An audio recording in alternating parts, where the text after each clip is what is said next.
Welcome back. The long road to recovery continues for hard-hit communities on Oahu and Maui as the state assesses the devastation from the second Kona low. Joining me in studio is the Hawaii Emergency Management Agency Administrator, James Barros, to give us an update. Thank you so much for being here this morning. Hello. So can you tell us what is the current situation for Oahu and Maui, and how is HIEMA responding? Yeah, so Oahu, Maui, and also the Big Island, we're all in different phases as far as that recovery piece. You know, when I first took the job, people told me the recovery phase is the hardest. I didn't understand it, you know, at the national level when they're telling me that. I didn't understand it, and I couldn't fully appreciate it. We do now in the state that recovery phase is hard, and it's a long road back to getting that normalcy. And what we really want to do is we want to build back better, and not just to where we were before the incident, but better. Like in Lahaina, same thing. With Wailua, with Maui, Molokai, right, Kona, what we want to do is look at the devastation that the winds and the rains impacted, and we want to make it stronger so that it doesn't happen again. If you can give us a general overview for breaking it down by each county of what you guys are doing right now on the ground. So on Oahu, you know, the winds, well, for Wailua, it kind of settled. I think today will be the first day that we get really no wind, no rain. Maui just finished getting pounded, so that moved off. Big Island, we're now in a damage assessment phase. So we're going to expedite damage assessment in the counties. What's positive for us right now, too, is that we have FEMA on the ground with us. So they deployed so that we can do our joint damage assessment right now so we can expedite, our requests to the federal government. I do want to get into FEMA a little bit later, but first I want to ask, some of the residents on the North Shore that we spoke to said that they received the flash flooding alerts too late, after that their flood was flooded. So can you tell us, were those alerts sent out too late, and does that need to be reevaluated? So we will definitely reevaluate, the messaging and the notification that's going out, and the proper use of sirens. So we have to really look hard at that, look at the timing of it, and look at what messaging is going out to the communities, and then who's sending it, the source of the messaging and the wording. So we have to really look at all of that, and with a fine-tooth comb saying, okay, how do we make this better for our citizens?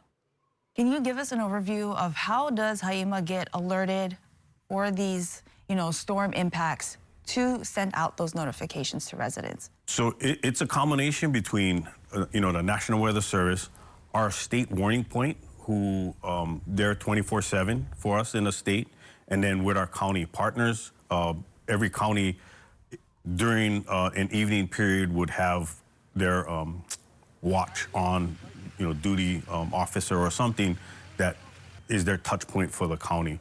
So there's a connectivity between all three.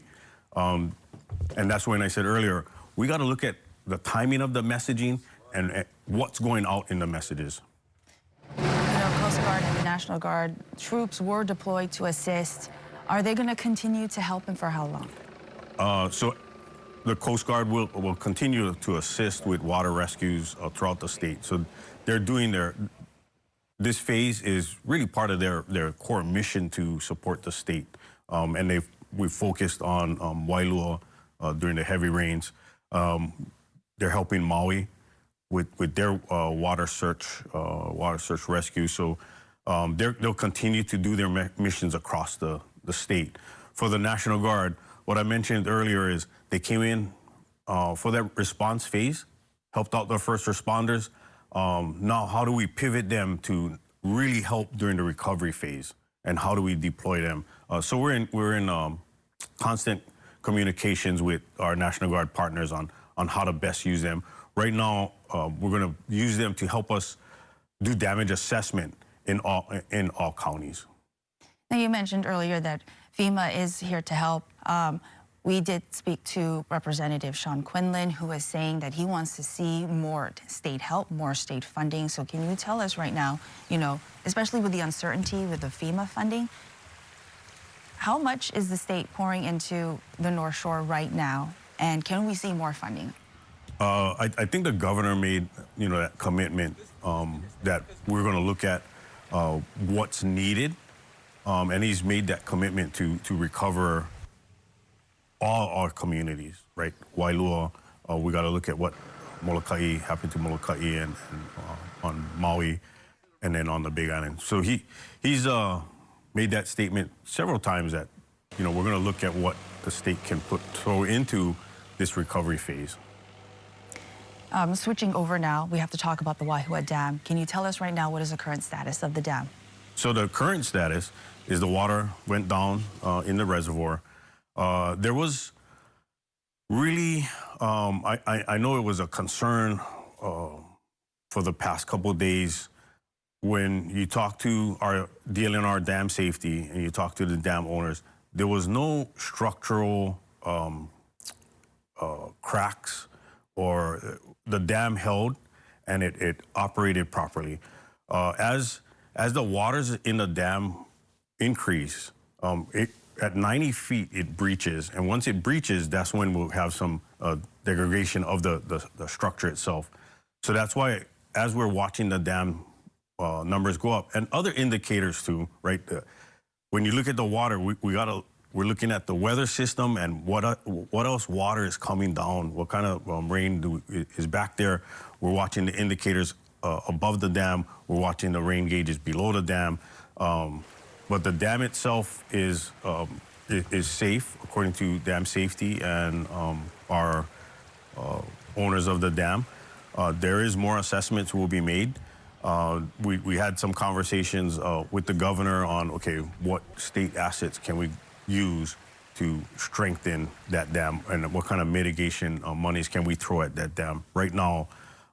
Because from my perspective, we did a lot of short-term mitigation out there during the rains. We want to go in and say, okay, what's the long-term mitigation? How do we strengthen this dam so we don't have to worry about it when we have big rains?